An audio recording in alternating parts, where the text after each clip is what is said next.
shortcut key in Excel that can help us to auto-format a dataset is the Alt-OA. Let's say you have different datasets and you can't transform the dataset into a table. So you can format the dataset. Let's say select everything in the first row, the header, and then go to the Home tab, choose a color for the background, such as this blue right here, change the font colors, put everything in bold, just align in the middle, and so on, so on. Okay, you can do it in that way, but it's a manual way, and it's gonna take a long time to complete all this task and to format the whole dataset. So a better way to do it, instead of do it all manually, is to select the entire dataset that you have, or you can just click in anywhere in any cell within the dataset and then press the Ctrl A to select everything. And then you can use the shortcut key, Alt-OA. So Alt-OA to have access to this new window, AutoFormat. Here we have different styles and designs to use on our dataset.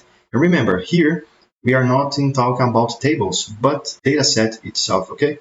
So let me just select here a style. I can take maybe this Classic 2 right here. I'm gonna click here, Classic 2, and then I can click OK, and that's it. So this is how I can auto-format a dataset in Excel in a faster, in a smarter way. Everything now is perfectly formatted in a style that Excel gives us. So I think it's good. I have here another dataset, and instead of formatting all over again and manually, I can click in any cell within the dataset and then Ctrl A to select everything, and then I can press the shortcut key, Alt-OA.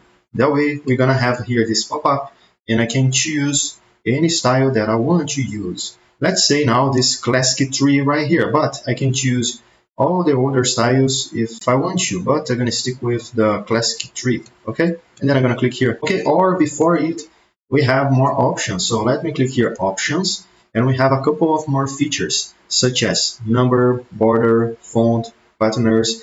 And if you choose and check this checkbox right here, mark the checkbox, you can see that the design is gonna automatically update for you. That way you can see what is the change stands for. I'm gonna let here all the checkbox, mark it, and then I'm gonna choose the Classic 3, and then I'm gonna click OK. That's it. So this is how we can auto-format datasets in Excel in a faster and in a smarter way. I hope this video can help you out, and if you have any questions or any suggestions to the next videos, let me know, comment down below, and I see you tomorrow. As every day has a new video, I see you there.